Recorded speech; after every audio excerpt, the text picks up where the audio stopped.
Well, good evening everybody. Thank you for giving me such a warm welcome as I come to the stage. I'd like to share with you this evening two poems. The first is one I've written, but you'll know the authors of both. The first one is about my subject. I study physiology, and so I wrote a little poem on my better days about why I love physiology.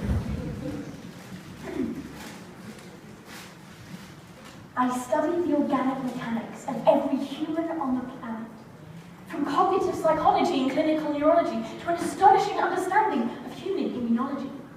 It's amazing to study aging, the science of dating, and the neurons of tasting.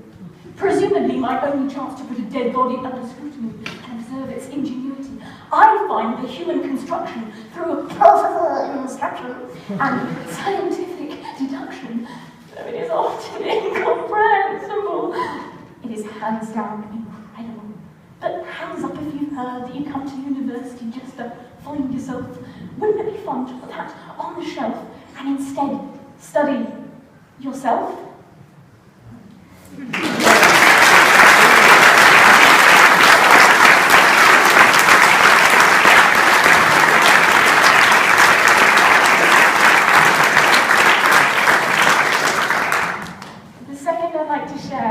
Is segueing nicely into that. I love science, and is my mic okay? Is that Thank you very much. I love science, and I am so privileged to be able to study the human body in such detail. I'm getting to study the creation that was deemed very good by the Creator. I find it really fascinating. And one of the lectures I had was on cell migration and how when a cell is wounded, for example, a fly embryo is wounded with a laser, that the cell kind of comes together. And it's really exciting that they have some names for some of the ways the cell moves. So you have lamellipodium, great word. It kind of rolls out, it kind of moves forward in kind of rolling sheet-like motion. And then you have phylopodium, which are finger-like projections. I'm getting a smile from my physiologist over there. Thank you. So you've got those two methods of making a cell come back together. But the interesting thing was my lecturer used a word, and he used it 3 times, and he used the word knitting. And he says the cells are knit back together. And that made me think of a psalm we might know that was preached on. Some of you may have not have been here when it was preached on a while back. It's Psalm 139, and I'd like to share a little bit of it with you this evening.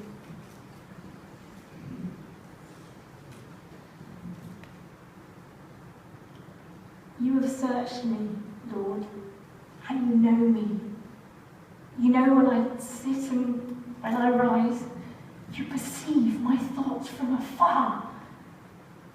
You know my going out and my lying down. You are familiar with all my ways. Before a word is on my tongue, you, Lord, know it completely.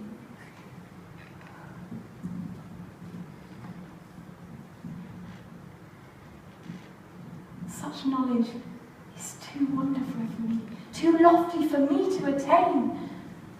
Where can I go from your presence? Where can I flee from your spirit? If I go up to the heavens, you are there. If I make my bed in the depths, you are there. If I rise on the wings of the dawn, if I settle on the far side of the sea, even there your hand will guide me, your right hand will hold me fast. If I say, surely the darkness will hide me, and the light become light around me, even the darkness will not be dark to you. The night will shine like the day, for darkness is as light to you. For you created my inmost being. You knit me together in my mother's womb. For I am fearfully and wonderfully made. Your works are wonderful. I know that full well. My frame was hidden in the depths of the earth. Your eyes saw my unformed body. And all the days ordained for me were written in your book before one of them came to be. How precious to me are your thoughts, God. How vast is the sum of them. Were I to count them, they would outnumber the grains of sand. When I awake, Lord, I am am still with you.